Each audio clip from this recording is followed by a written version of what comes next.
qaar ka mid ah xildhibaanada golaha deegaanka degmada Caynaba ayaa si mug iyo miisaan bari u soo dhaweeyay saldhigga military ee xukuumadda Jamhuuriyadda Somaliland ay ka siinayso magaalada Berbera dowladda Imaaraadka Carabta. xildhibaanadan oo ka mid ah xildhibaan Faysal Axmed Jaamac oo ah maayirkii hore ee degmada Caynaba ayaa waxa uu tilmaamay in tallaabo kasta oo qaranka Jamhuuriyadda Somaliland lagu horumarinayo loo daba fadhiisanayo madaxweynaha qaranka Jamhuuriyadda Somaliland iyo xukuumaddiisa. isla markaasina waxa uu fariin cad u diray xisbiga mucaaradka ee Wadani iyo hogaamiyaha xisbigaasi Xaaji Xasan iyo sidoo kale xildhibaano ka tirsan golaha wakiilada oo dhawaan ka soo horjeestay mashruucaasi saldhigga military laga siinayo magaalada Berbera. waana kan xildhibaan Faysal Axmed Jaamac oo ku magac dheer Faysal Sanwayne oo arrimahaasi ka hadlaya.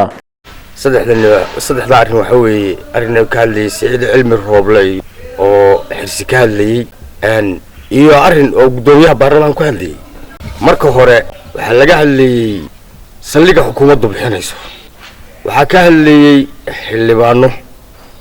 xildhibaanada qaranka. waxaan leeyahay waxaad moodaa inay degdegayaan oo degdeg ku jiro.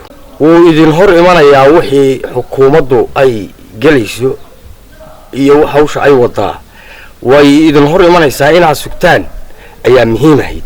waxaan filayaa qaranka mas'uul ka ahaydeen in aad dhaafsan tihiin mas'uuliyadda qaranka wayseen. haddii aad tihiin xildhibaanada macnaha kuwa ka hadlaya ee noocan u hadlaya waxaynu ogeyn xilligii dekada xildhibaano badan baa qaylinayay, xukuumadda lagu qaylinayay wax karo imaatinkan iyo wax qabadka iyo maalgashiga laga qaylinayay oo ay diidanayeen. dadku hadday u haysteen inay u hadlayeen qarannimada, waxaa noo caddaatay inaydan qarannimo u hadlayn ee ay u hadlayseen sixir ka hadlayseen. horta waxaan idin leeyahay xildhibaanow waa kuwa hadlaya iskuma jiraan xildhibaanadu waxaan ka hadlaya ee maalin walba buuqa macnaha Siciid Cilmi Roobley baa ka mid ah. sidii nin qaran u hadlayana waa uu iska dhigayaa qaranna u hadli maayo, qofnimadiisu u hadlaya. taa waxaa dheer dee mala Siciid Cilmi Roobley wuxuu yaqaan Berbera inuu isagu leeyahay malihid Berbera qaranka leh. intaasaan Siciid Cilmi Roobley intaasaan leh iyo xildhibaanada macnaha noociisa aba xildhibaanad anagu xildhibaano degolo degaan baan wixii aanu sharci u leenahay waanu naqaan.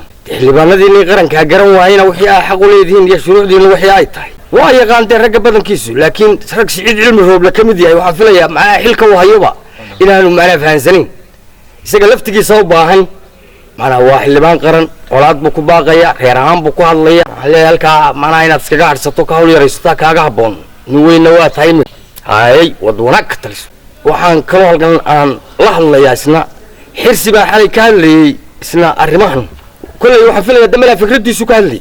xaalad kasta oo dalka ka mid ah waxay u taalaa cidii loo doortay madaxweynaha dalku leey isagaa loo daba fadhiyaa wax kasta oo jira isagaa dadku u doorteen oo ay u codeeyeen. waxaan leeyahay xirsi waxa aad wax ku ahayd oo magacaagu ku soo baxay oo sumcad aad ku yeeltay laguma aqoon wixii aad wax ku noqotay halkay ahayd waad garanaysaa. wixii aad ka urursatay inta ay maxaan ku leeyahay iska dhamayn inta aad ka urursatay alla eersi wargaagaabsoo joogayaan gaar laga qaban. dalka madaxweynuhu leeyahay waa madaxweyne qaran isagaa haysta. waxaan kaloo halkan macnaha aan kala hadlayaa gudoomiyaha xisbiga Wadani waxaad maamuli kari weyday 82 baarlamaanka sharci dejintii baaday gudoomiyaha sharci dejintaada. waxaan filayaa adiga macnaha madaxweynaad ku tahay halka baad adba ku ahayd madaxweyne kale waa doonaysa. horta kuwa taad wax ku tahay inaad wax ka qabato oo ka soo baxdo shaqadeed yaa baa laga filay. 82 baad ka soo bixi weyday wixii loo diray ma dalkoo dhan iyo ummadoo dhan baad macnaha saxaysaa. waxaad ka hadlaysaa golaha deegaanka. anigu waxaan ahay xildhibaan xisbiga kulmiye ana xisbiga soo saaray kulmiye codkaygu ku soo baxay xisbiga kulmiye kama talinayo meesha aan gelayo kumana soconayo shakhsiyadayda. Jaamac Boodacade TV qaranka Somaliland Caynaba.